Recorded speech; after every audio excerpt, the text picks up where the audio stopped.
Football.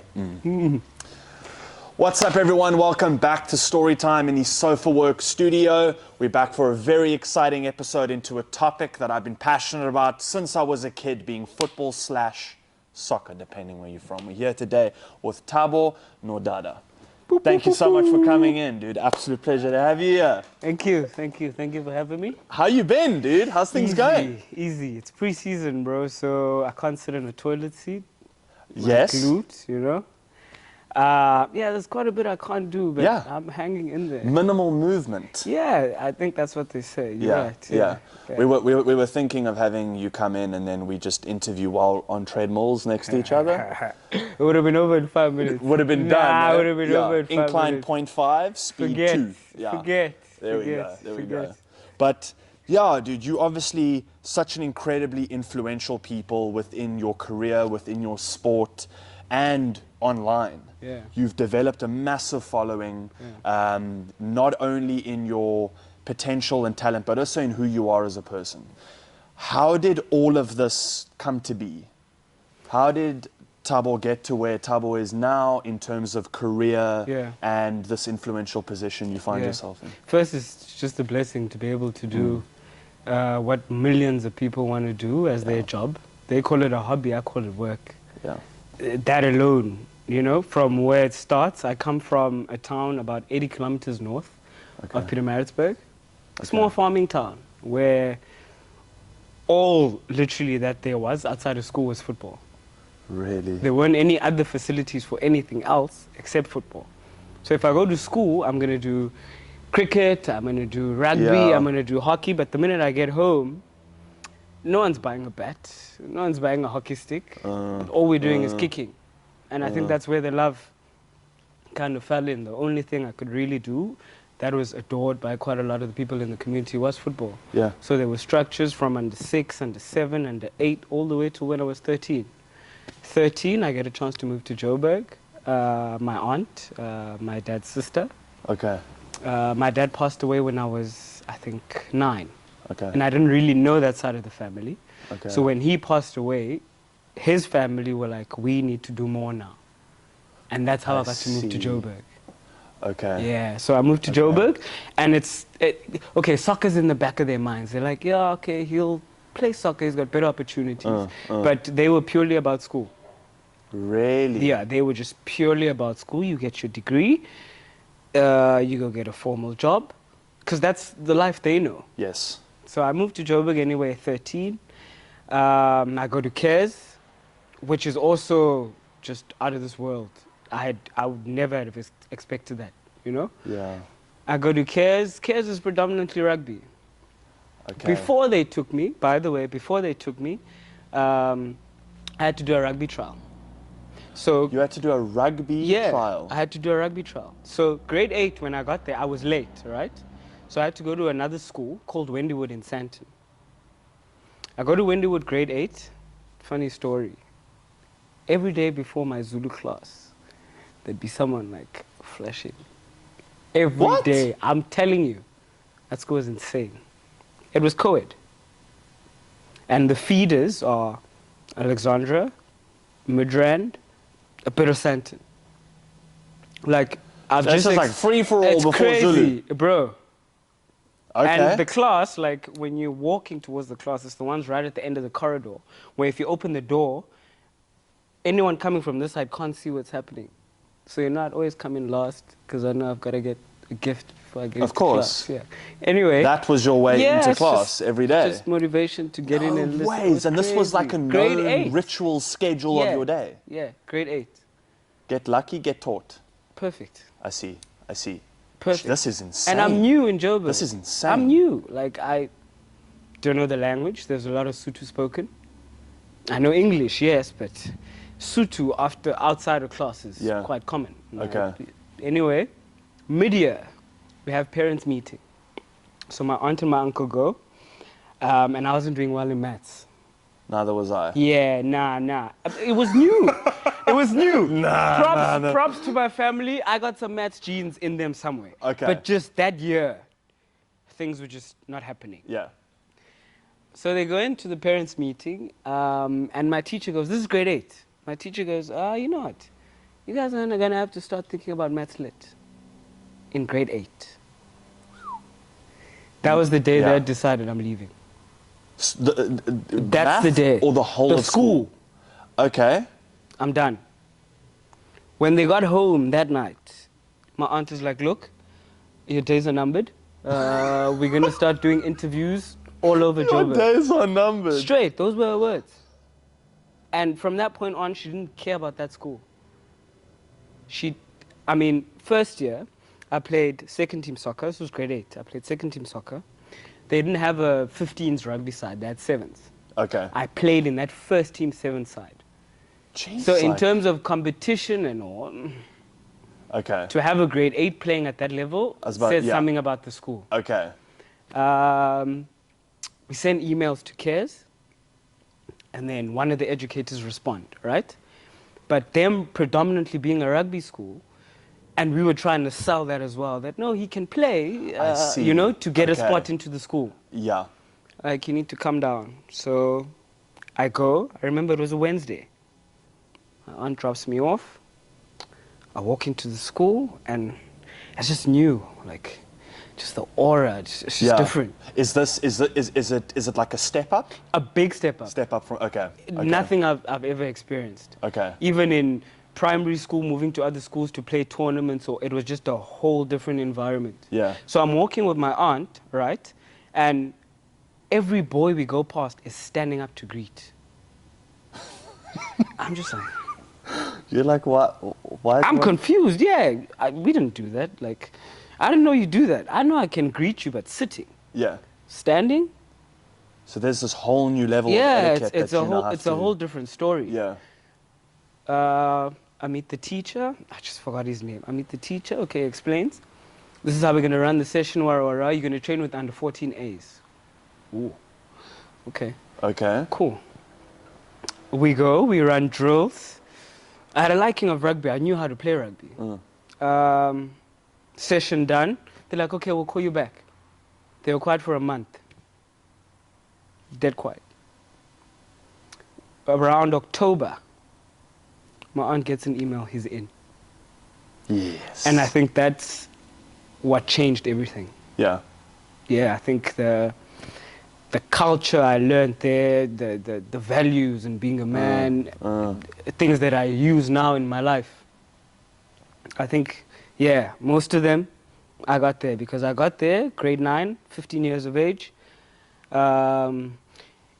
Every term there's a sporting code that I'm playing. First term I'm playing cricket. Second term I'm playing rugby. Third term I'm playing soccer. I'm not swimming, nah. Not swimming? Nah. Look, I can only do about 15 meters, you know? Okay. 15 meters, I think, is my threshold. Yeah. After that, I'm looking for the way back. You know, I see. Just keep it So safe. more of like a drinking game sport than what it is a professional competing sport. There we go. Sit in the pool and drank. One of those. That's fun. Yeah. Yeah. So I play rugby at CARES. I mean, at my time there, 15A and B squad, we had an unbeaten season, and I was a part of that. Yeah, I was a part of that. Like, I hold that like very high. So at this point, are you thinking, I'm going to go into professional football? No.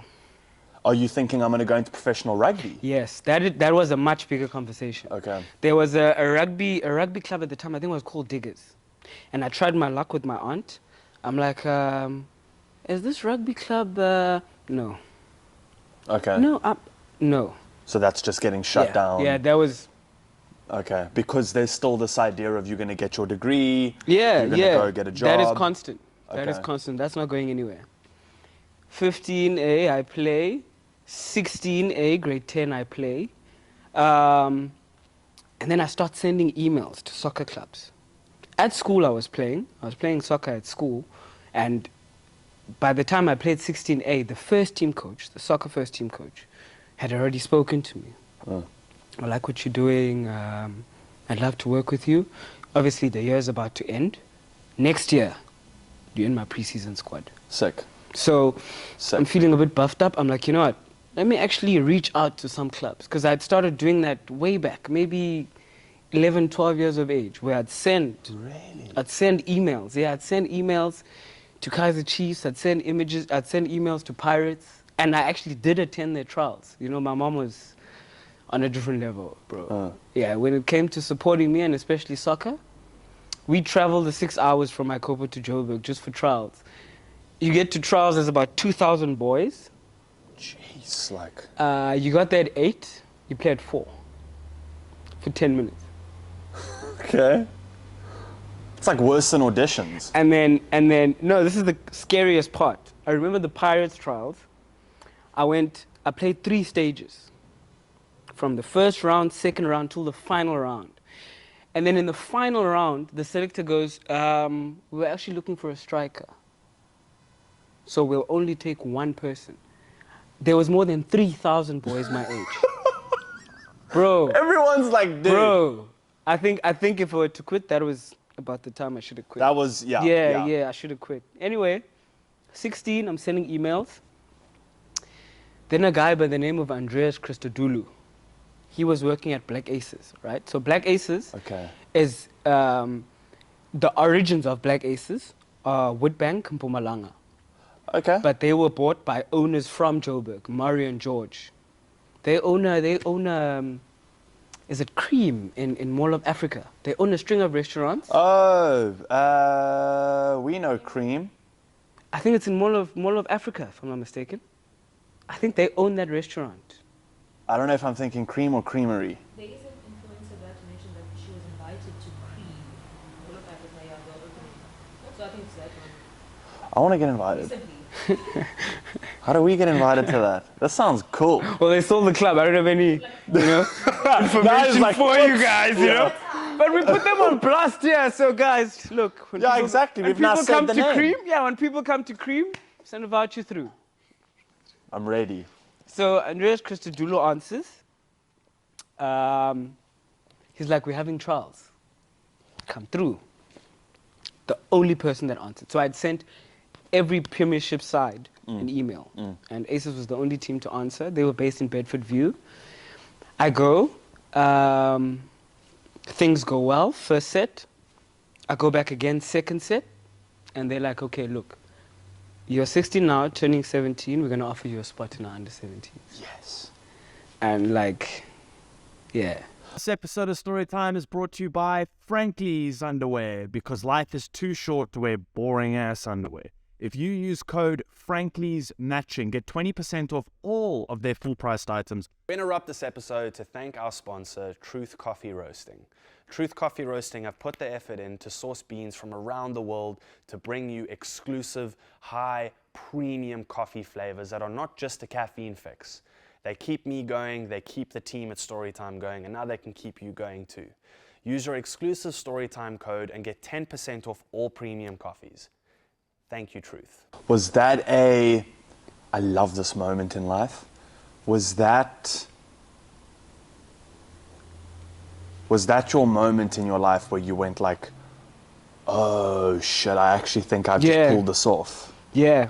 Yeah, at a much lower level than when I actually signed a pro contract. Okay. But in my circle, where I was from in Ikopo, no one got that opportunity.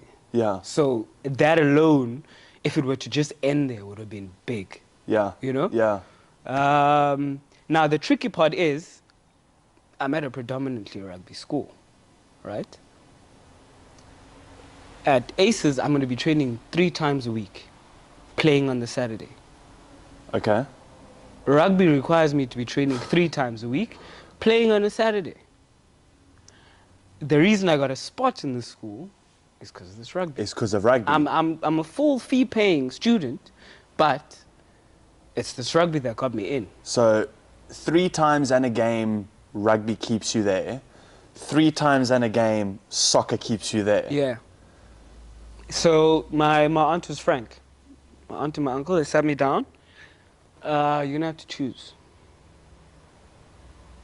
You're going to have to choose one to focus on, and I chose football. Jeez, like, just like that, eh? Yeah, I didn't even take long to consider. I was about to say, I didn't. I think you'd already made your mind up years before. I didn't. One of the motivators, so towards the end of the year, first team coach or first team rugby coach will put out like a list, right, of players he wants in his squad to prepare for next year's season. And I was in that squad. So in that squad, every Sunday, you guys have training. Starting from about, I think October? Okay. Yeah, I think October, November, December. Okay. And then it gets trimmed down. By the time we come back in January, Feb, it's the actual guys that are going to be in the team. Okay. So I remember my first session was a gym session. Jeez, okay. Although you're probably decently strong and fit because of all the rugby training, right? Not like, Not like this. bro. No. So first day is max squat, max bench. For soccer? No. This was at school. Oh, this is a school. This is at school, yeah. I understand. This is at school. This is a very hectic school Yeah, thing to do. yeah. This is at school. I hadn't decided yet. So they hadn't, ACES hadn't told me that they're giving me a spot. Okay. And the school has already shortlisted me for people they want to have a try for first team the next year. Jeez, like. So I go this Sunday. I'm not chuffed. I already know it's gym. I know the people in grade 11. I know their size. I know what they do in the gym. So I remember they put us in pairs. And I'm not sure whether he was in my pair or the pair next to me. But Malcolm was in that gym room. Malcolm Marx. Yeah. He was a year ahead of me. He was in that gym room. He was in that gym.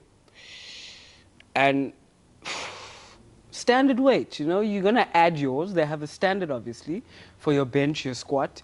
And I'm looking at the standard, I'm like, nah.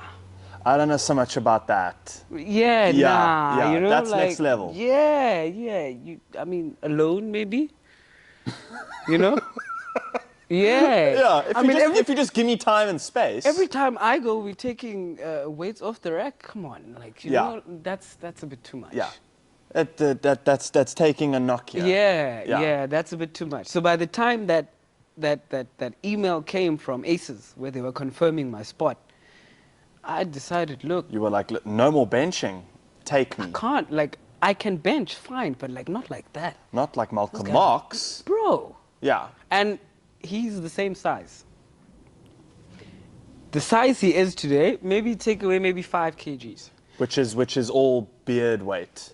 Bro, Yeah, that guy yeah. was large in high school. Yes. And I'm thinking, so if we're running drills and this guy has to break the line, he's coming at me. Oof. That's my thing. That's my Nah, thing. it's not smart. People ask me a lot, do I play rugby? No. Have you seen who plays rugby? No. No, I don't And he's play quick. rugby. He's very quick. He's quick. We had the conversation with Steven Kitsoff. We went to the URC celebration, and we're sitting with Steven and his management team. Cool. And the question comes up, oh, you're a big guy, you train, da-da-da-da-da. Yeah. Arm wrestling conversation comes, I get past that. I get myself out of it. Next conversation about how much do you weigh and how much do you eat, I get past that. Then we get to benching. Ooh. They won't let it go. They won't let it go. Yeah, to Josh, commit. what's the most? What's the most? What's the most? Yeah. So I'm like, no. So I give my answer, which I've only ever done it once in my life, ever. Yeah, but it's your answer. And I think to this day, it's why I have every single injury ever because of things like this that I would do. Went for a 170 bench for one. Ooh. Shocking rep. It moved. Yeah. It moved like this, but it moved. It got up. but Yeah, it went there. Yeah. Now, to be honest with you, I'm thinking that's like decently impressive. Like, surely the management team are going to be like, No. we should sign this kid. You know, like I'd be like, this is my chance. They're going to Yeah. give me a trial. Steven's just dead quiet. And I'm like, that was 170 that I was saying earlier. 7-0. He's like, no, cool. So I'm like, no, but what do you bench? He gives the, no.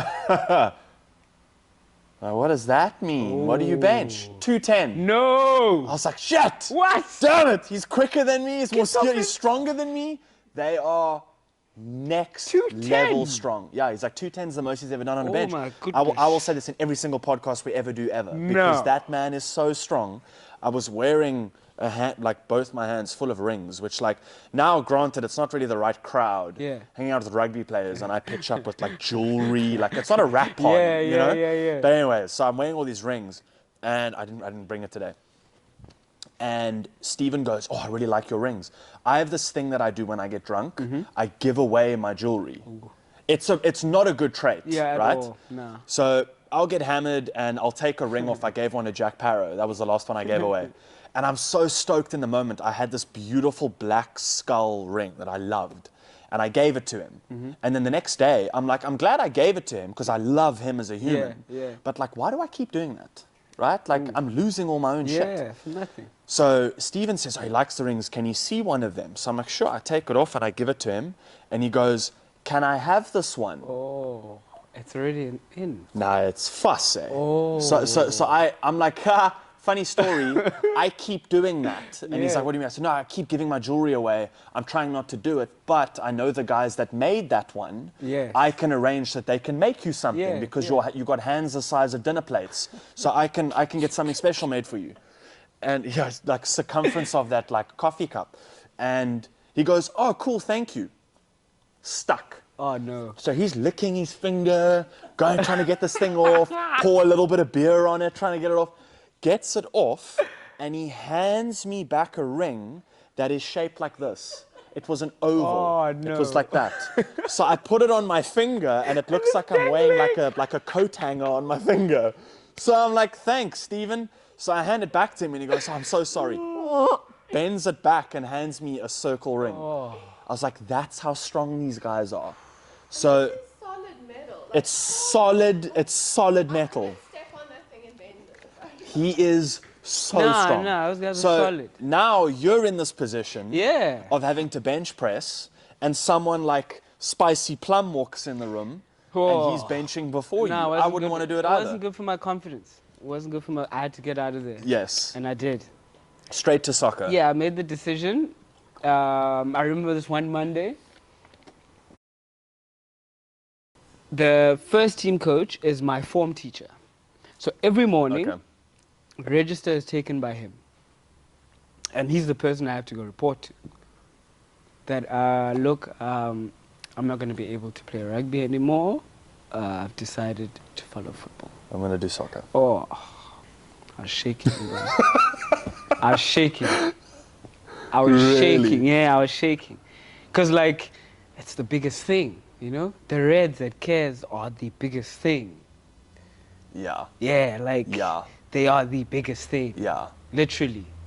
So they wouldn't understand someone just giving that opportunity up, especially when they believe you have the potential to do it. Fair. Although also maybe having the chance to explain to them I have been handed this other opportunity. Yeah, no, when I explained, he was tough, but it took him a year or two. It took him a year or two because I stopped. I stopped playing rugby completely. And then I had to do cross country. I had to play hockey.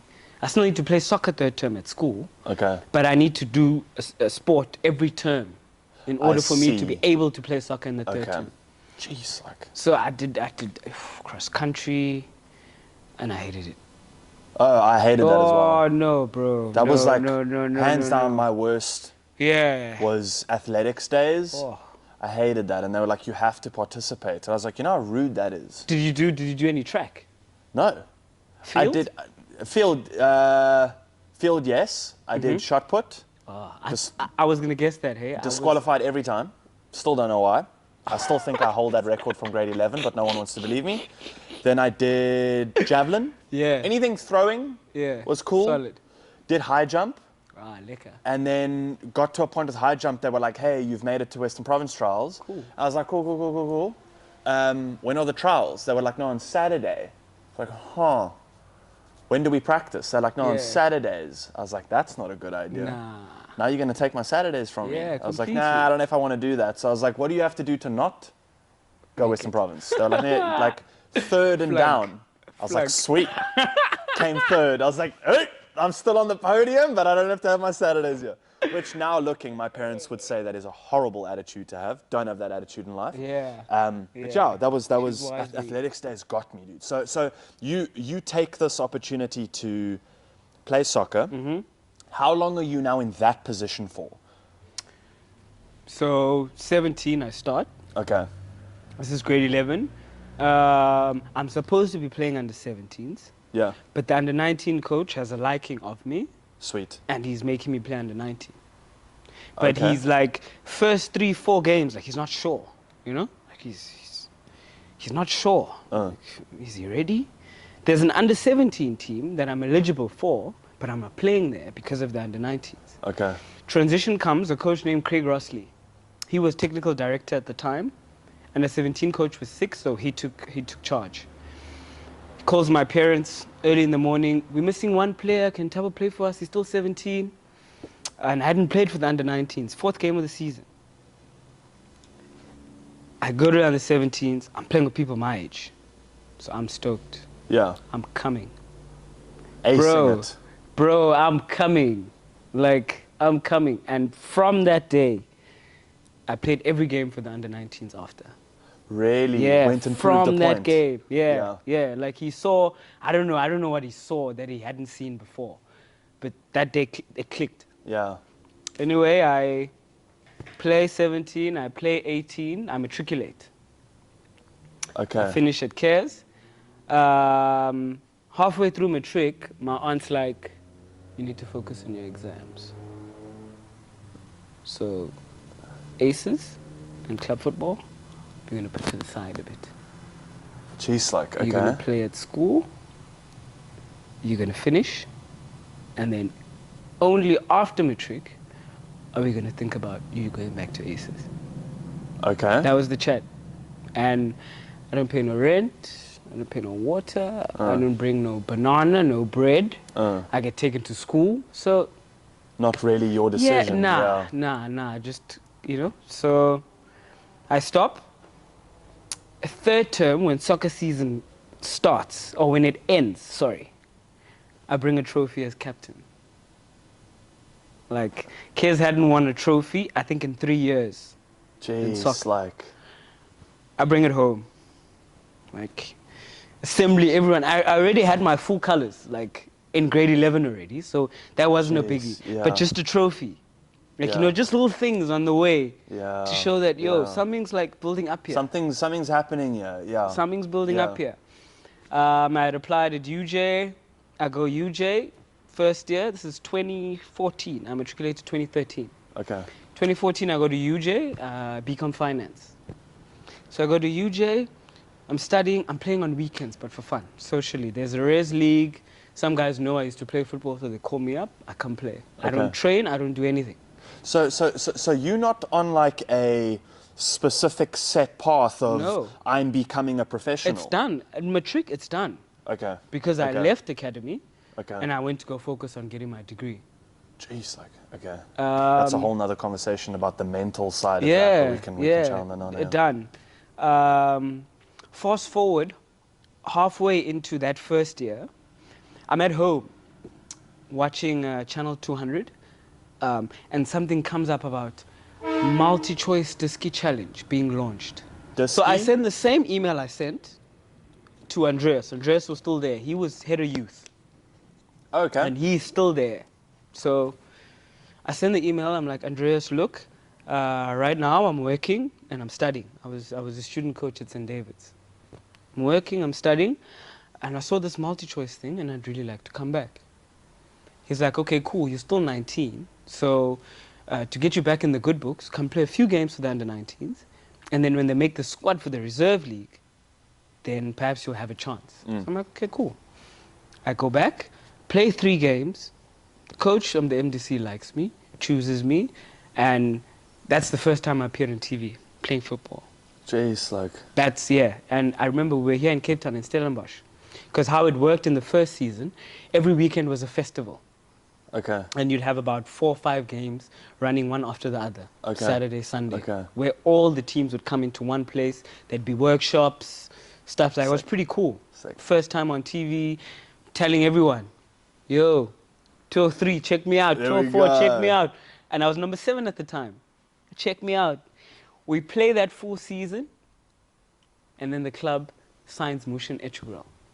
He's like, he's given so many youngsters in South Africa a chance. Okay. So he's this like above 50 man who just goes insane. Like he's so passionate that he finds it difficult to not understand why you're not so passionate. I understand. Okay, I see. You know what I see mean? those kinds of people. Yeah, Yeah. he's just way too passionate. Yeah. He comes into the club, literally signs a contract to be head coach today of the first team. The next day asks for a friendly between the under-19s and the MDC side. Okay. I play in that friendly. The minute the ref blew the whistle, he walks onto the pitch. Bro, this is true story. He walks onto the pitch. There's a lot of people there. There's plus minus 30 players. He walks onto the pitch straight to me. He goes, I've already spoken to the bosses. I like what you're doing. I'm going to give you a first team contract. This is mid-game. After, no. Done. Straight on. He walks on. That's sick. Bro, like, yeah, I couldn't believe it. That's sick. When I was calling my family, telling them, like, nah, you're lying, bro, come on. No way. This guy just signed yesterday. What? You his first signing? Never. Never. A day in. You weren't yeah. playing football. What's one season MDC? Like, those were the chats. And legit, the man signed me. The man took care of me. The man gave me game. Like, it's crazy. Wow. Still today follows me.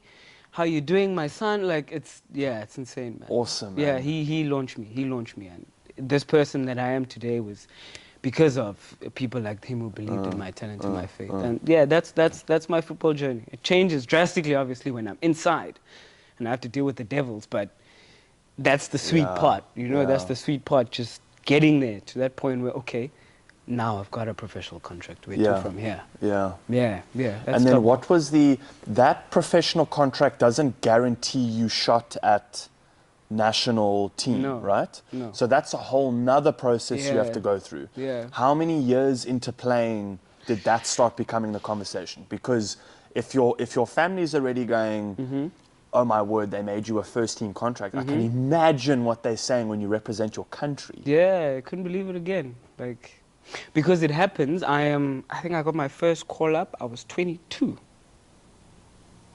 2018. It's 5 years ago, huh? Yes. Yeah. 22, 23. At Cape Town City, we're being coached by Benny. Oh, no ways. Benny McCarthy. Yay. And you know he's got a lot to say. You know? He's got a lot to say. Yeah, he's got a lot to I say. can imagine. Yeah, he's got a lot to say. I remember one time we were playing Pirates, right? I had just come back from an injury. I'm going to call him an idiot because he was an idiot. This guy leaves the ball, goes through me. Grade 3 MCL, fractured my femur. This is Jeez, femur, like- hey. Was this femur? Is it? Femur. Femur. Top one. Which one's this? Okay. Shin calf muscle thingy. With that name. This It thingy. had a name, that thing. Yeah. Fractures it. So I'm coming back from this injury, and I'm hot, like, you know, I've got a lot to release. Yeah, I wanna perform. Yeah, so we play Pirates, and I'm fire. So we have press conference after the game, right? Score was 3-3. It's me and him, and all the journalists. So he goes, you know, if you were to take N'Golo Kante of Chelsea out the team and put Thabo Nodada in, it would be the same. I'm like, this is how it's sitting. This is how it's sitting, like this. And he comes with this story, you know, but I'm not paying attention. And then he goes, Thabo Nodada in You're like, would That's be the this guy. same. And Now you're like, oh, I better not have a cuck game next time. They're like, this is the Champions League winner. We only have one in South Africa, if I'm not mistaken. Yeah. So if he's saying stuff like that, I'm like, whoa. And not long from that, I had already gotten my first call up, but not long from that, I started getting more. Became like the name to Yeah, have. I started getting more. I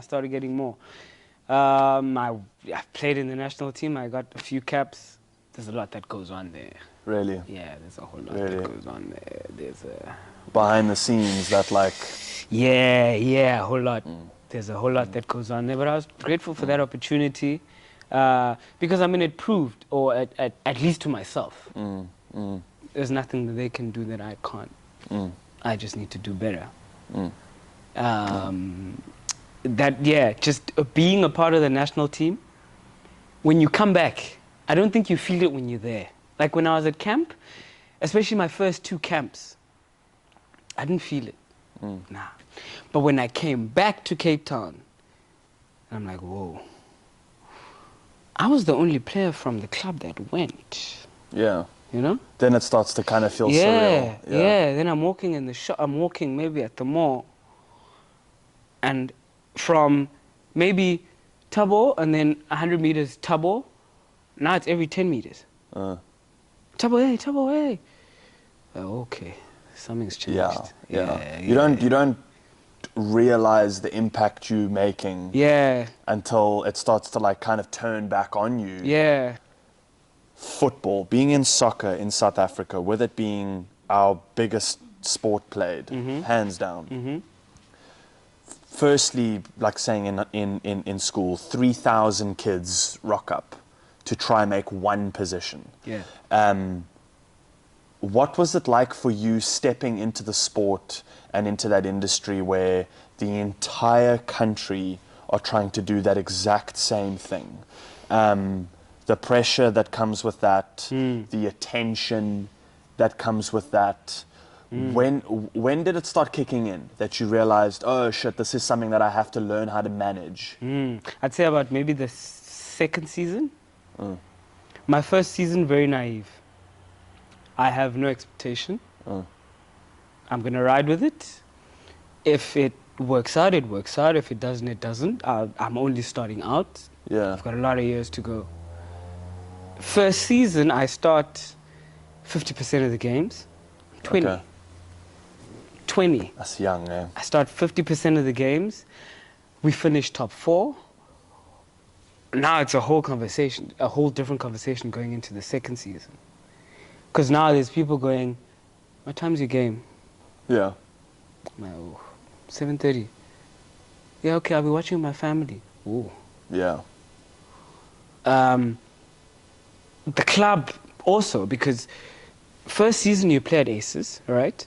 We're based in Joburg. You get comfortable, you adapt. June off season, you wake up in the morning to the news going, Mpumalanga Black Aces has been sold to a Cape Town businessman known as John Committees. Everyone ship over. I had no idea. Yeah, really? Nothing. I found out 4:03 in the morning. Jeez, like... So I'm there like, do I still have a job? Exactly. Am I still a professional soccer player? Yeah, do I still have a job? And you must understand, coming in was from, I didn't have a youth contract. So when I signed a contract with the first team, it was a beginner. Okay. So now having played 50% of the games, now they need to bump the cheese up, you know? So I'm expecting to go back to the previous owners with the backing of the coach on some like, yo, let's do something. I see. But now you tell me you've sold it. Oof. Those guys don't know me and what I've done. That's what that's literally what he said. Yeah. I got a call about 2 hours later. We've booked you a flight from Durban to Joburg. You need to meet the new boss. He wants to keep you. Oh, he wants to keep me? So there's guys that are not being kept? That's what I was about to say. Ooh, yeah. Tough. Anyway, travel to Joburg. This is the meeting. Thabo, how are you, my boy? Lovely, sir. How are you? Good. John. Yeah, I know who you are, sir. I know who you are. Yeah, your name's all over CNN, dude. Yeah. Pretty good, eh? Pretty good. Some of my boys at Ajax do better numbers. I want you to come to Cape Town. Like, yeah, boss, I'd love to, but I can't come on the salary I'm on, boss. I played 50% of the games. I started quite a few of them. And I think I deserve more. Yeah, I agree. The only problem is what you didn't do for me. Okay. So I don't really owe you that. Do it for me, and you'll get whatever you want. Okay. Okay, boy. See you in Cape Town. We're just going to overlook the fact that I No. just said I couldn't do that. No, it's done. It's done. Okay. Thabo jets off to Cape Town, and Cape Town City started. Jeez, From scratch, like- day one. Boom. And I was the first player here.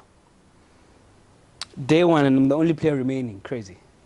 Really? Yeah, there were 14 of us who were taken from Aces to come over to Cape Town. There was two of us that were young. It was Nana, who was 2 years younger than me. I was 21 at the time. He was 19.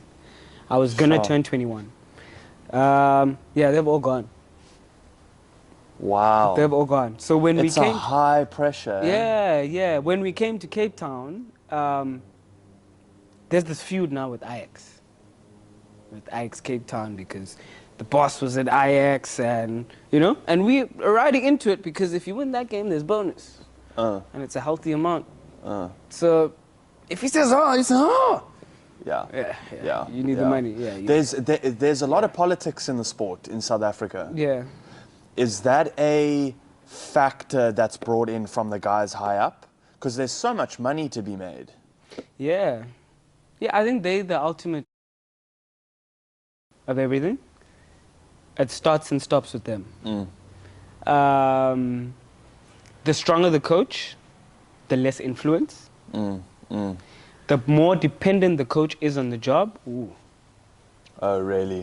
Because they can say, do this, do that, jump. Yeah. And you'll jump. Yeah. You'll jump Yeah. because, you've got bills to pay, and, Yeah. and that's not everybody's character, sadly. So in terms of the pressure you were speaking about, second season, we annihilated teams. Okay. Crazy. Win a trophy within 4 months, finish third on the like- log. Insane, bro. And then the very next season, we signed Benny. Okay. Eric leaves, we signed Benny as the head coach, so things topple up from there again.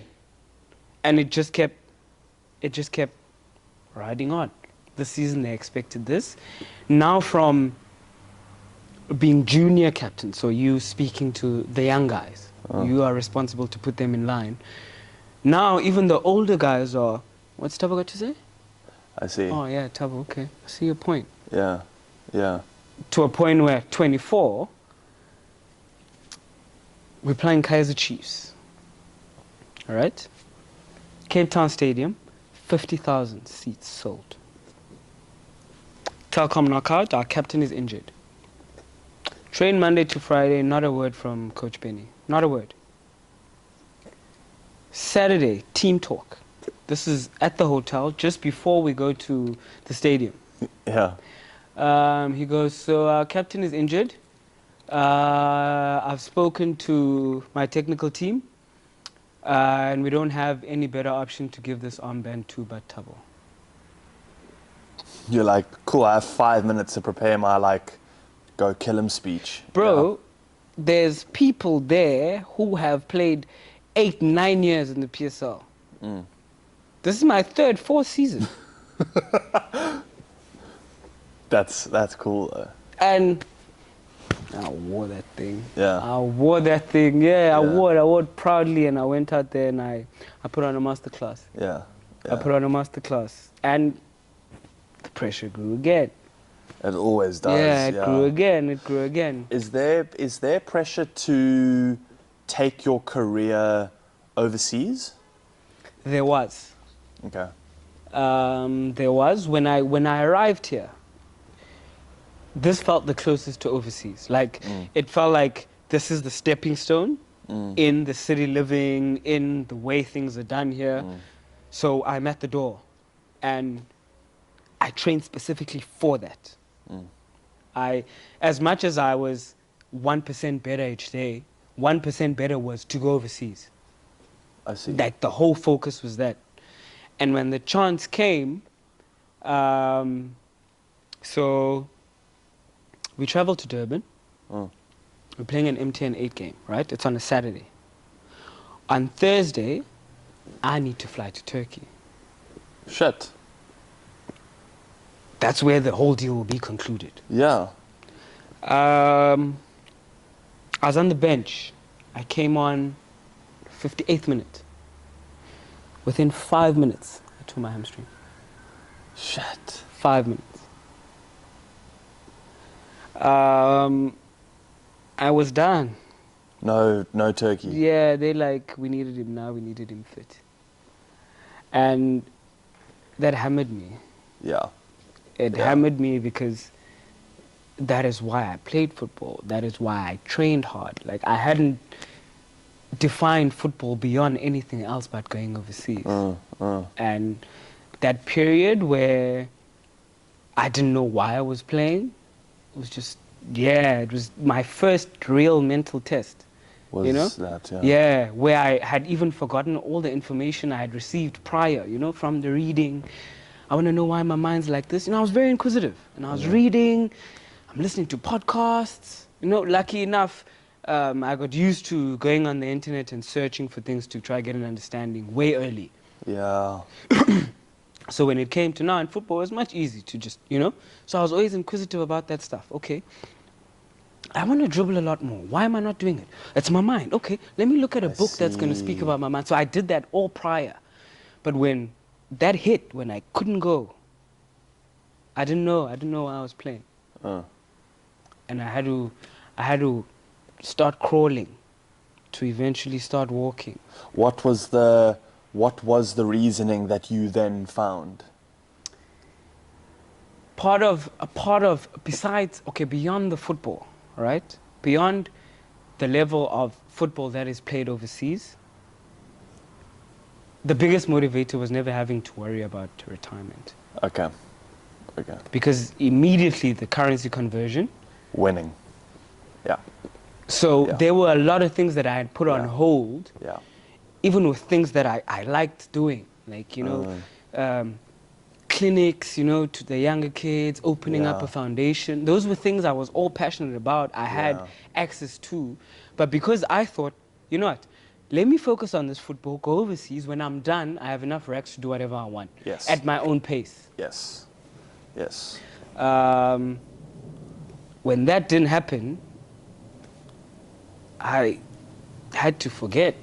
I had to, or not really forget, I had to see South Africa for what it is and actually go, hold on, I can still do a lot here. And through that, just through that change of perspective, I started getting involved into things that created or made my football holistic. Like it gave it a bigger why, you know, it gave it more reasoning. And it was crazy because when I was explaining some of the things I was going through to people close to me, someone's like, you don't know who you are. Yeah. Like, you don't know what you've made us do. You don't know how you've made me change the way I see things. God, because you're so busy looking forward that you're not looking at these people alongside you walking as well. Like starting their own journeys and having belief in their own journeys. And, you know, those things sort of opened me up a bit more.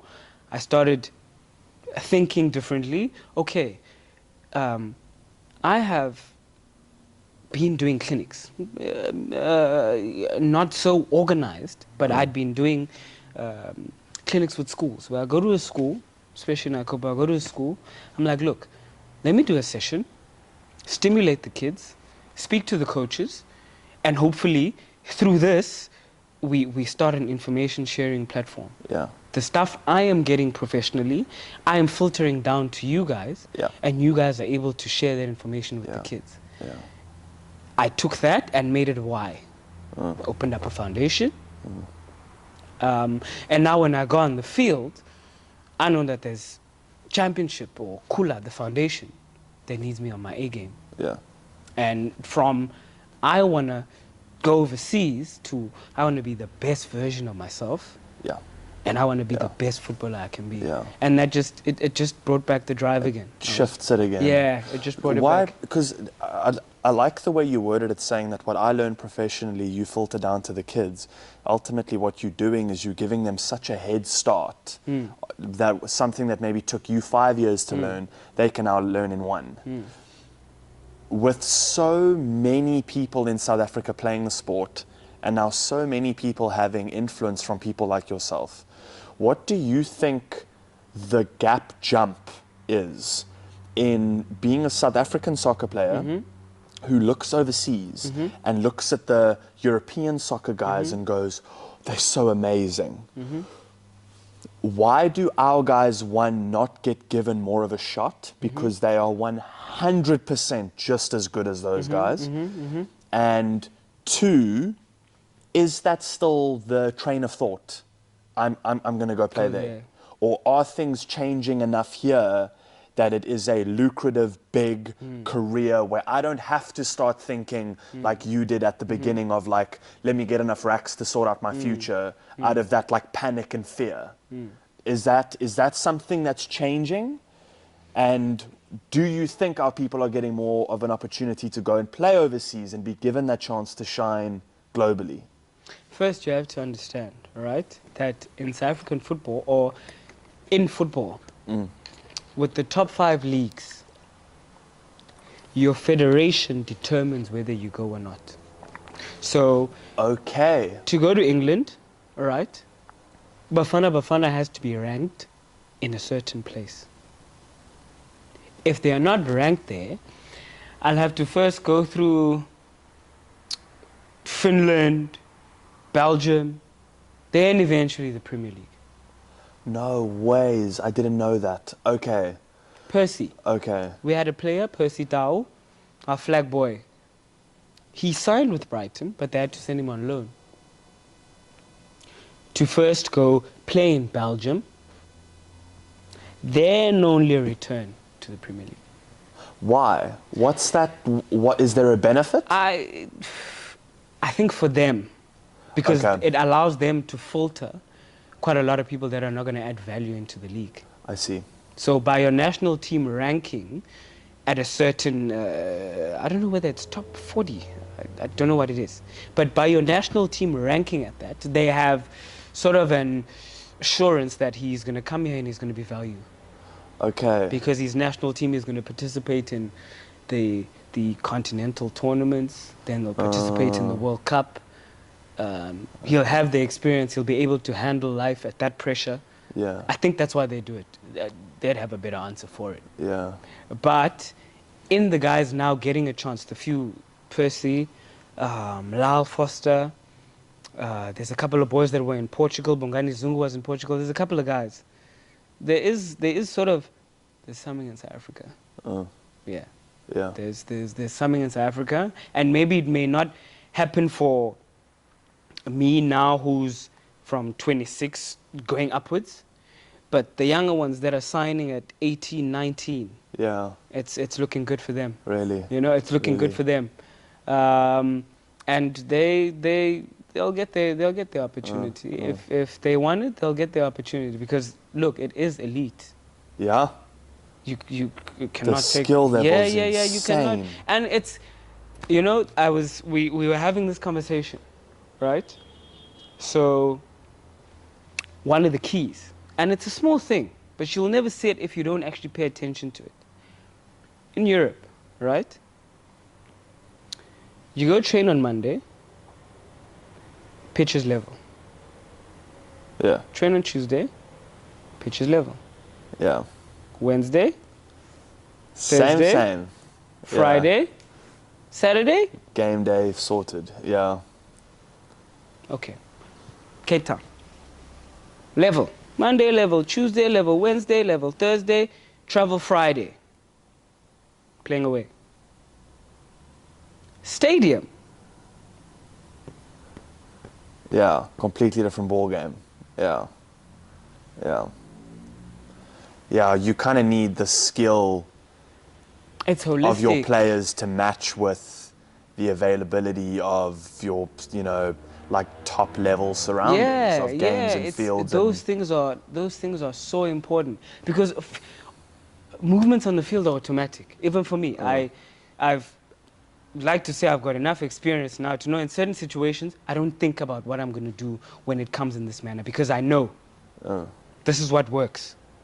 Now in a situation where I know exactly what I need to do, but come on, the ball is just, what's going on here? You know what I mean? Yeah, it's sort of a lag, which is, things are getting better. I will not take credit away from that. Things are getting better. I mean, good. Cape Town Stadium is building a hybrid pitch now. Yes, finally.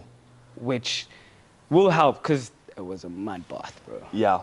When, you know when rugby players are it going was like, a guys, mud this bath. is rough. It was a mud bath. Yeah, yeah. So it is taking a step in the right direction.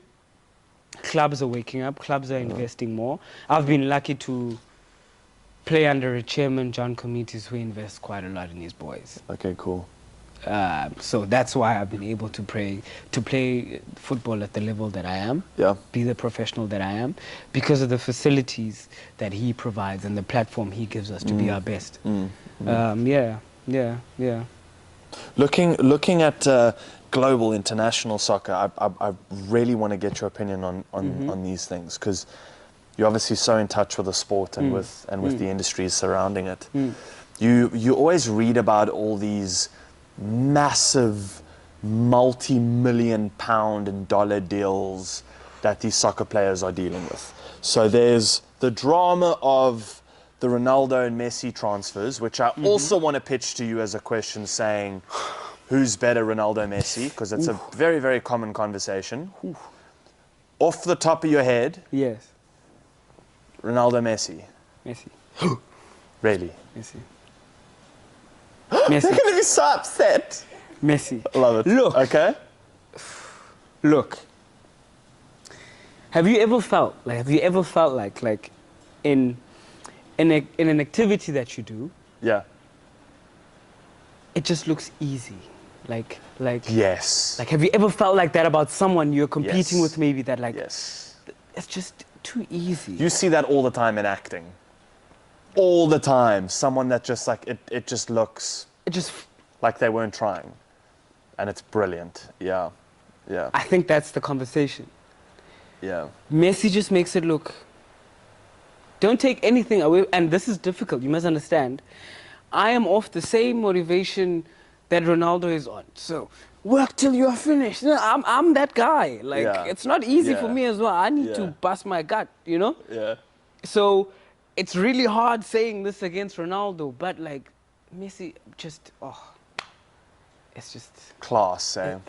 Class. Nah, it can't. It can't be that easy. Yeah. Like, God-given. Yeah. And if he hadn't won the World Cup, I'd have a case for Ronaldo. But Messi's won the World Cup That's now, been so. everyone's turning point, it seems like. And then looking at both of their deals, Ronaldo signing the, 200 and something million dollar deal in Dubai or something, and Messi now taking the deal in the States. But the Messi deal apparently being more lucrative because he gets a share of Apple streaming, he gets a share of what, Adidas clothing sales or something. Every jersey sold. That's insane. Every jersey sold. The team's social media Yeah. that he moved to Yeah. went from 1.4 million to 8 million. The second, like, as soon as that announcement got made, Messi's moving here. 8 million followers. That's insane. Look, if you were to think about it, those guys gave us, for more than 10 years, Yeah. Yeah. the highest level of football that anyone in our generation had ever seen. Yeah. They deserve all of it, bro. Yeah. Like, you can't even fight it. Like, competing Ballon d'Or or back-to-back. At the height that, like, can you imagine the determination, and the sacrifice? You're also doing it at a level where no one questions you. No. It's not like, you know, so-and-so won the award, and you've got half the people going, Nope. but you also had those 5 options. Nope. It's between these 2 guys, and the whole world's going, yeah, pretty Yep. much, yeah, Nope. Insane. And I feel blessed to have seen that. yeah. Like, I feel Yeah. blessed, not even to a point where I want to be like that, but oh, this is how football is played. That's insane. Eh? These are the levels you can reach. Yeah. That was, those guys took it to a whole different level. And we just saw it on TV, you know? Can you imagine the people who had that aura around them and what it did for Right? them? Yeah. They deserve everything that's coming. Yeah. Ronaldo, come on. Yeah. Come on. Yeah. That physique. Yeah, that alone, Come everyone's like, I want to be on. like him. Come Yeah. on, Yeah. come on. You just play football, bro. Like, we have people in South Africa who don't even know that you use your body to play football. Anyway, Yeah. Ronaldo. Those lats when they pop out. Yeah. It's like, this guy a footballer? Why is he still doing the rugby programs that I was doing in school? Yeah. Yeah. Yeah, I should have played rugby. Maybe I should have hung on for one more year. I should have hung on Yeah. for, a few more sessions. Jeez, that's amazing. But those guys, yeah. And who's your European team? I'm an Arsenal supporter, Really? proudly. You know? The Gunners. It's been tough. It's been tough, guys. It's been You tough. guys went through a stage where I was Whoa. like, wow, this is not looking good. Yeah. But me saying that, I'm a Liverpool supporter. Ooh. Yeah. I was a huge soccer fan when I was younger. Yeah. Massive. I used to collect the cards, Mm-hmm. played club, played school, was obsessed with soccer. And I played a lot in Pretoria and in Joburg when I went to school there. Mm-hmm. And we had Lusanda, Tebe, Mm-hmm. Diba, Sarole, Onkapotse. Oh. I don't know if there was anyone else, but they were all first team. Mm-hmm. And then you had Joshua, Mitch. You had us trying to keep up with the. It was so entertaining because there was this. I loved it. There was such a social aspect to soccer of like, we were very well aware of our differences in that Lusanda is a lot faster than I am and so much more skilled than I am. Yeah. But there was a physicality that I had. Yeah. He was so light on his feet. I was so clunky and heavy. Aware. And when you play as a team, there's this weird dynamic you start to develop. You start speaking your own language with each other. And I loved it. It was so much fun. And it starts getting to a level where you're like, I can't keep up with these guys. I'm here having fun. These guys want to do this the rest of their lives. And Lusanda, Luke, still plays for a club in New York. Oh, cool. I think Diba ended up playing for a club overseas as well. Incredibly talented soccer players. And when I say that their day ran around soccer, the whole day ran around soccer. It was like for hours after school, we'd stay behind and play. That's the power of the sport. Oh, it's amazing. And we used to get into heated debates about European soccer, about players, used to trade off cards, used to whatever else it was. And that was like my thing at that time. You know, getting the latest, they were called Mercurial, Yes, Nike. the Nike Mercurial boots. Yeah. And then there were different tiers of the boot. Yeah. You had like the 1,000 Rand boot, you had like the 4,000 Rand boot. Oh. And it was always like who had what boot. Oh. You had like the purple with I had the purple with the black Nike tick. Yeah. But if you got the purple with that like Lumo, Lumo yellow, That's the 4K. That's you were hot the shit, money. eh? That's the you money. You were hot shit. And That's the money. I played for, very briefly, but I played for Durbanville FC. Mm-hmm. Parents live out in Durbanville now still. And again, I enjoyed the fun. Mm-hmm. I liked the fun aspect, and I think I was actually a very good social player. Cool. I liked the fuck around and Easy, the yeah. footwork and kind of playing on the go. When it came to when it came to club and game day, not a chance was I keeping up. Not a chance. That We used to call it finesse. There were guys, we used to talk all the time about like first touch. Yeah. If you had that smooth first And touch. it just sits. When you watch soccer like that, it's beautiful. And it just sits. It's Beautiful, amazing. yeah.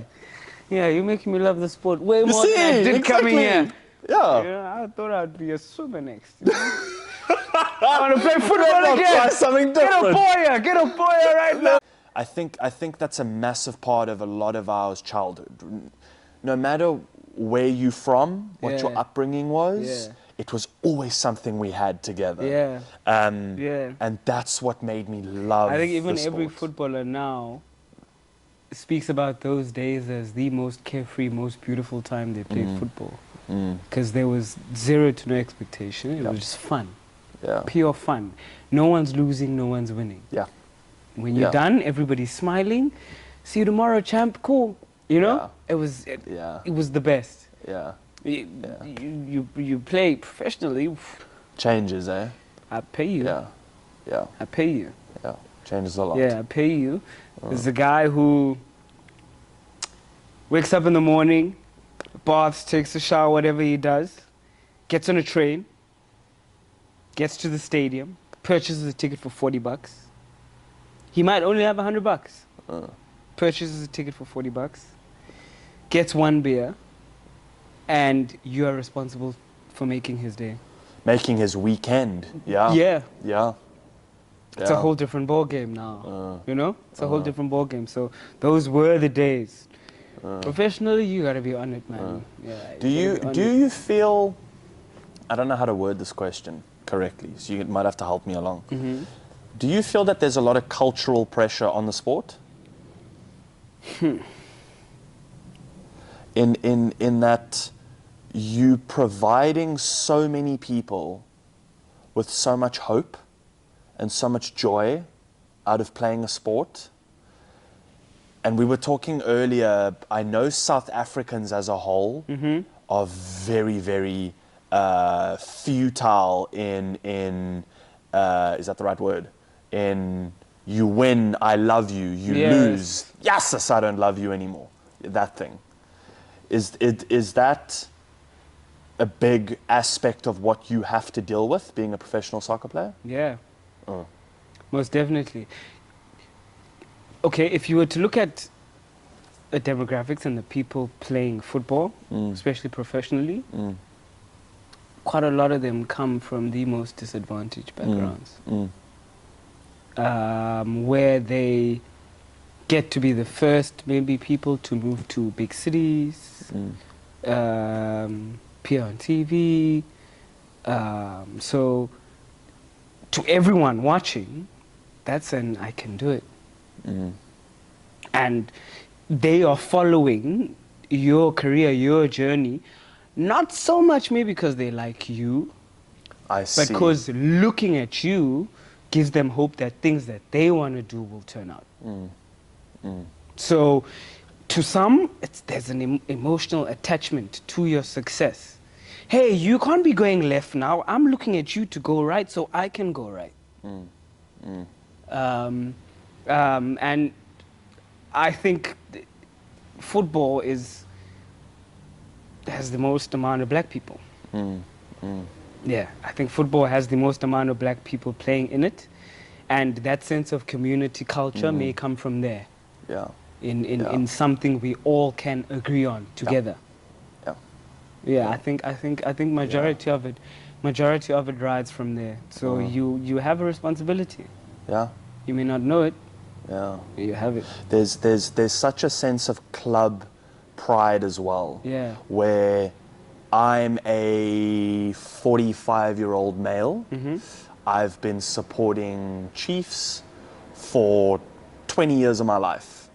And I've always loved them. In my head, they are the best team in the country, best team in the world. And now how dare you come and play for my team and play shit? There's Never. that kind of... Never. You know what I'm saying? Never. Yeah. There's And that supporters, like... supporters will get you signed. Yeah, big They'll time. get you signed, they'll get you fired. Yeah, big time. That's the power they have. And to be honest, they should have that power because they are the people bringing revenue to these Exactly. clubs. It's That's just who it gets played the for. way they go about it. That's the issue I have. Okay. Like, I still have 2 legs like you.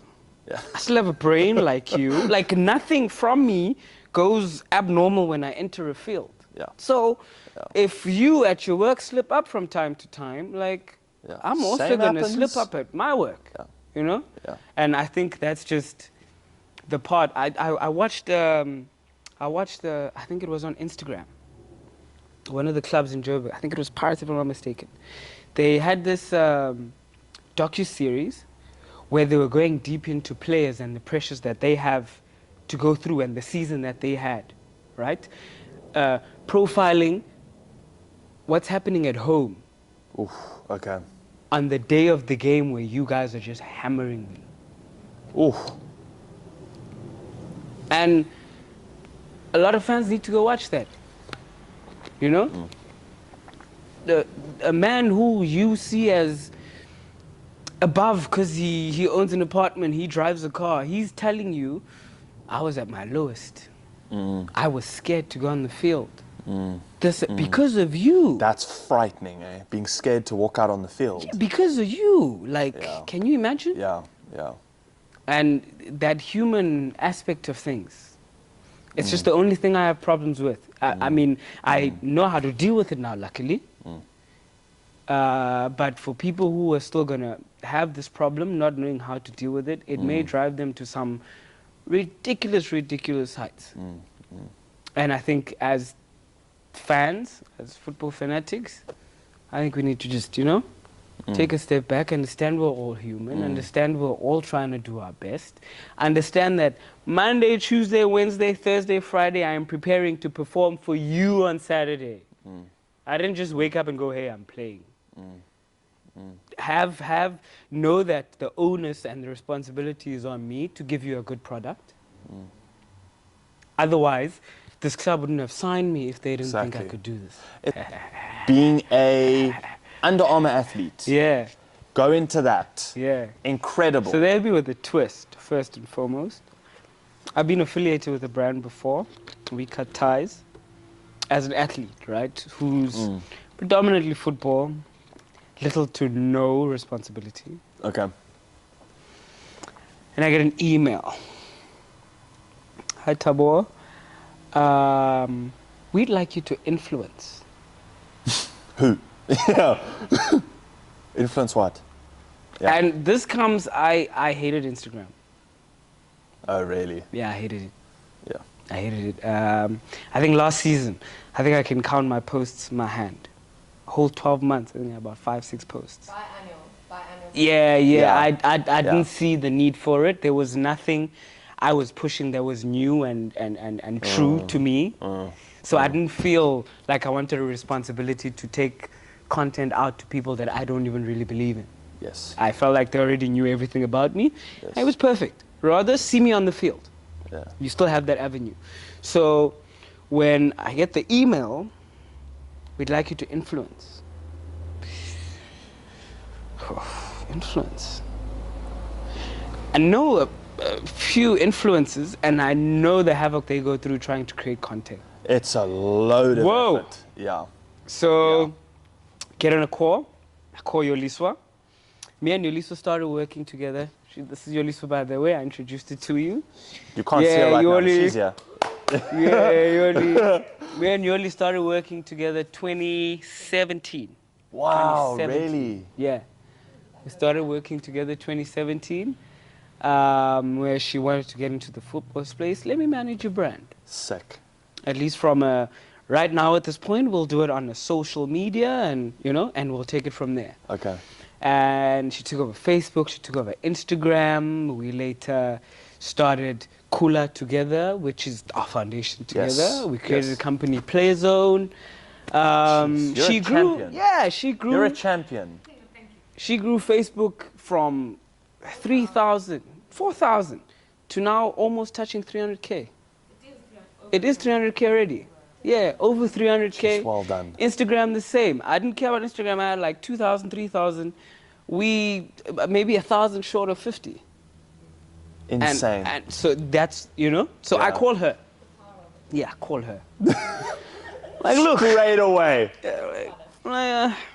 So Under Armour send me an email, and they want us to influence us.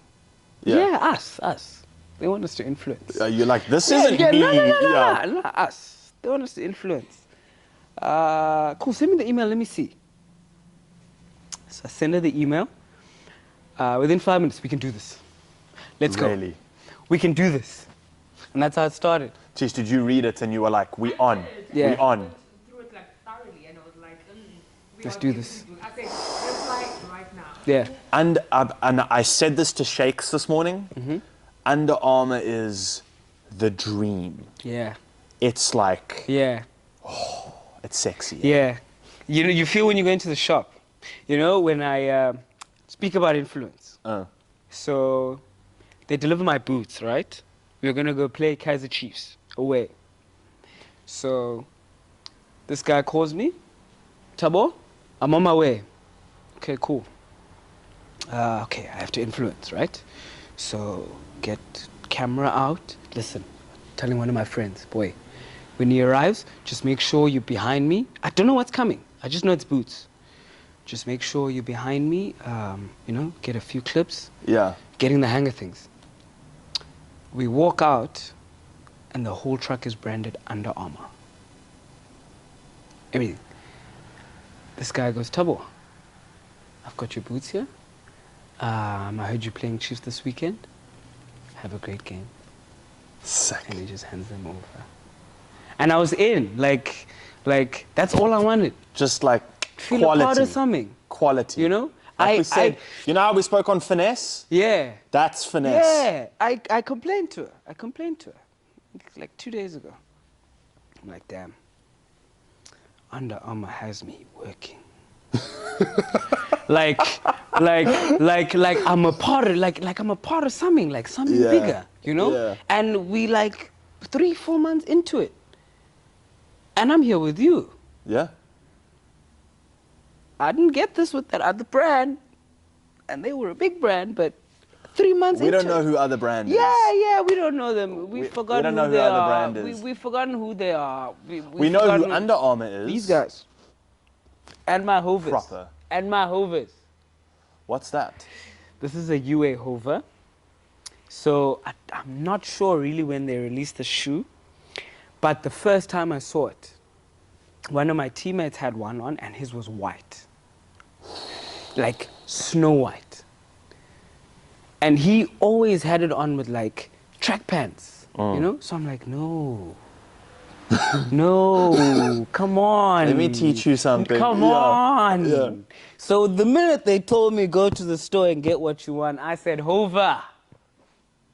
There you Come go. right here. There And you go. with anything, bro, I rock a sweatpant, I rock a chino, I rock a Really? jean. These are super comfortable and they're fly, bro. So when Shake said he wanted to be sexy, this is sexy. I'm in torn sexy. socks. Yeah. That's sexy. I don't play for South Africa and anything, but I'm in torn socks. Hover. Yeah. So the relationship with them has been I've thoroughly enjoyed it. Especially, I think the reason they got me, to be hooked. So used to people going, we want the athlete in you. And that is stuff I don't have to think about because that is just naturally there because of the sport I play. But when you say influence, then there's thought-provoking, whoa, hold on. This is essentially where things are moving now.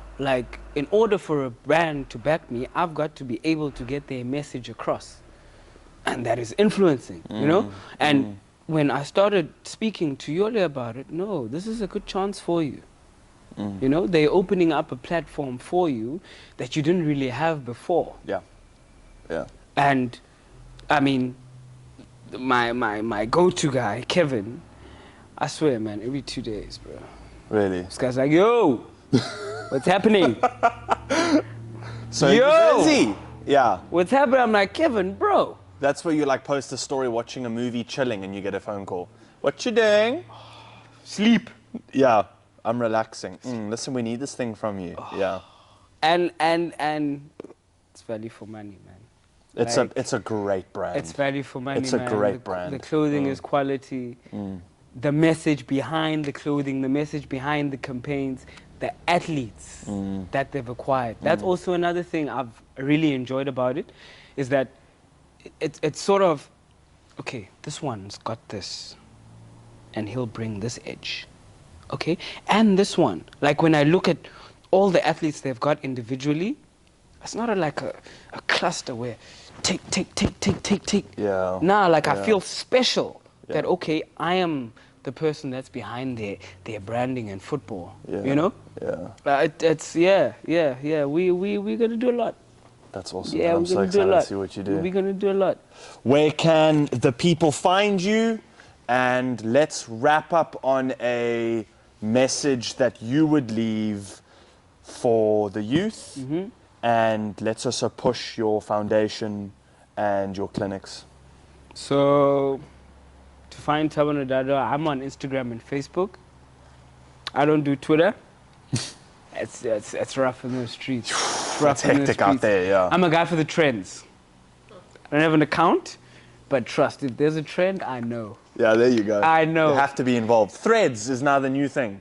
Thabo Threads. Nodada on Instagram. You'll see him. He's verified like Josh. Hey. Hey. Thabo Nodada on Instagram, Thabo Nodada on Facebook. For the foundation, the name of the foundation is Khula, which means grow. The foundation, our clinics are under Khula. We've ran 4 to date. The name of the clinics are Championship Clinics. And if you go into the Khula page, you'll get to see some stuff about it. To the kids, whew, it changes every day. Changes every day. If you are looking to go into football, play football. Be obsessed about football. Go crazy about football. I think the more in my career especially, the more I played, irrespective of the level, the better I got. Like just giving football the time it needed. I was obsessed. I wanted to know, why do you need to do this? Why do you need to do that? Okay, Ronaldo says sleep early. Why sleep early? Ronaldo says train my hamstrings, train my quad. Why? Just that inquisitivity alone in wanting to know more, I think has gotten me to the stage that I'm at today. So for anyone who's watching this, who feels I can dribble Thabo all day long, cool, I'm waiting for you. Come to the PSL. Come to the PSL. And my tips for you getting into the PSL, even going higher, inquisitivity. Yeah. Stay inquisitive about football. Stay playing football. Have a plan, and I mean a proper plan. Like, I've had plans in my head that I've forgotten within 10 minutes. But the minute I wrote it down, it was done. Have a proper plan. Write your stuff down. Trust me, it's not that difficult. If you have it, you have it, and no one can take it. No one can take it away from you. Yeah. I love that. We definitely have to get the chance to attend one of your next clinics. For sure. I'd love to do that. For sure. Yeah, send us through any details towards the next one, and we'll share everything through our side as well. Cool. And yeah, I love that kind of thing. So I get to kick a ball around again. That should be so much fun. Dude, thank you so much for coming in. This was so lekker. Thank you, man. Thank You're you very champion. much. I'm excited to see you play soon, dude. Yeah. That's going to be a joy. Yeah, I'll get you in. No worries. Hey, I'm in. Let's get some headshots and photos. Oh, my ass.